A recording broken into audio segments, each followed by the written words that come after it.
l'elefant que té una trompa enorme, que sí? Doncs sabeu què? Fa molt i molt de temps, els elefants no tenien trompa. Tenien un nasset petitet com vosaltres.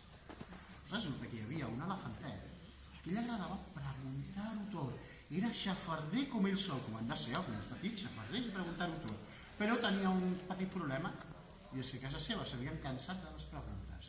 I l'elefantet anava al seu pare i li deia: escolta, papa, i per què els elefants tenim 4 potes? I el pare, que no ho sabia, ni li importava, li deia: jo què sé, pregunta-li a la mare. I l'elefantet anava a la mare i li deia: mama, per què els elefants tenim 4 potes? I la mare, que no ho sabia, ni li importava, li deia: jo què sé, pregunta-li a l'avi. I l'elefantet se n'anava a l'avi i li deia: avi, per què els elefantets tenim 4 potes? I l'avi, que no ho sabia, ni li importava, li deia: jo què sé, pregunta-li a l'àvia. I llavors l'elefantet anava a l'àvia i li deia: àvia, per què els elefantets tenim 4 potes? I l'àvia, que no ho sabia, ni li importava, li deia: jo què sé. I així tots els dies, el pobre elefantet. Va haver-hi un dia que l'elefantet va tenir una gran pregunta. Què mengen els cocodrils? Es va preguntar l'elefantet. Així que se'n va anar al seu pare i li va dir: papa, què mengen els cocodrils? I el pare, que ni ho sabia, ni li importava, que li va dir: jo què sé, pregunta-li a la mare. I l'elefantet se'n va anar a la mare i li va dir: mama, què mengen els cocodrils? I la mare, que ni ho sabia, ni li importava, què li va dir? Jo què sé, pregunta-li a l'avi. I l'elefantet se'n va anar a l'avi i li va dir: avi, què mengen els cocodrils? I l'avi, que ni ho sabia, ni li importava, què li va respondre? Jo què sé, pregunta-li a l'àvia. I l'elefantet se'n va anar a l'àvia i li va preguntar: àvia, què mengen els cocodrils? I sabeu què? Aquell dia, per primera vegada en la història de la vida de l'elefantet, l'àvia li va donar una resposta diferent.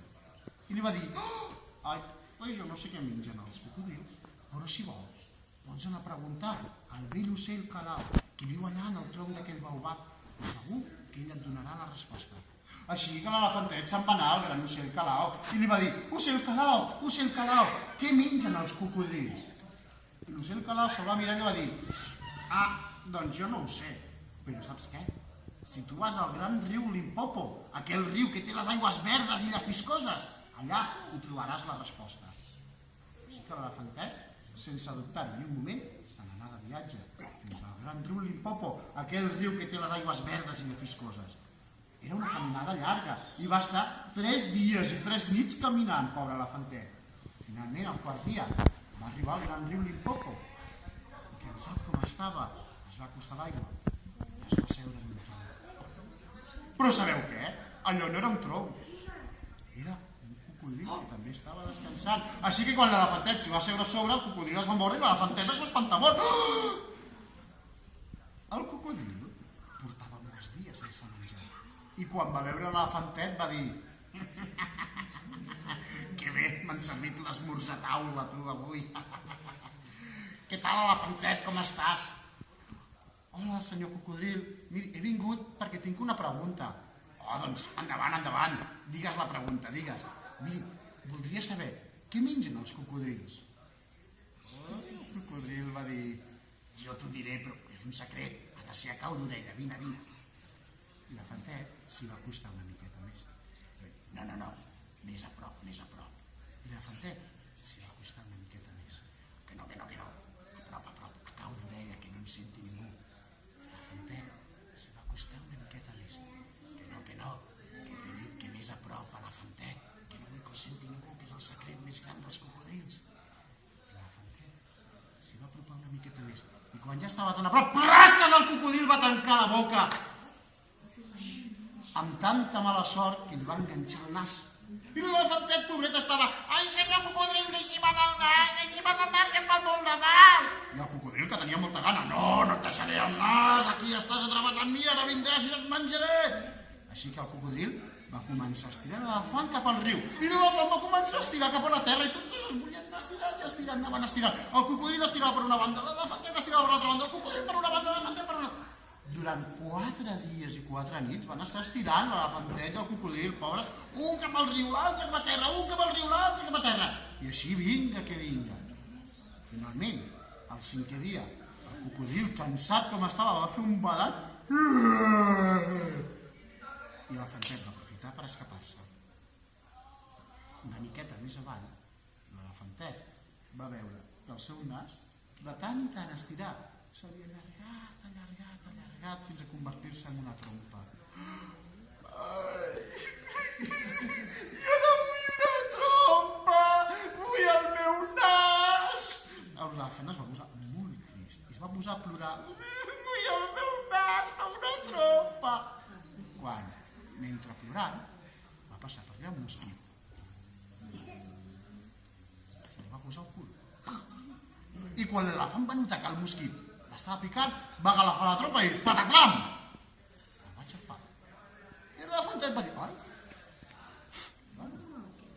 potser no està tan malament això de tenir una trompa, Així que se'n va tornar cap a casa.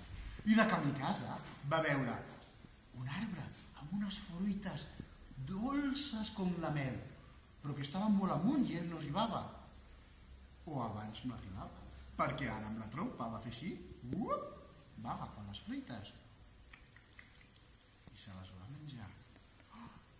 Oita, tu, potser no està tan malament això de tenir una trompa, es deia l'elefantet. Però quan va arribar a casa seva i tots els elefants van veure que l'elefantet tenia una trompa, es van posar a riure d'ell. On vas amb aquest nas? On vas amb una trompa? Però mira quin ridícul que estàs fent! Sabeu què va fer l'elefantet? Va anar al riu. Va agafar aigua amb la trompa i... Xofa! A tots els que s'estaven rient els va mullar de dalt a baix. Quan els altres elefants van veure el que podia fer l'elefantet, tots van voler tenir una trompa. Així que se'n van anar al riu a buscar-se un cocodril i que els estirés el seu nas fins a tenir-lo ben llarg com l'elefantet. I des d'aquell dia, tots els elefants tenen trompa.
Vosaltres, quan teniu set, què feu?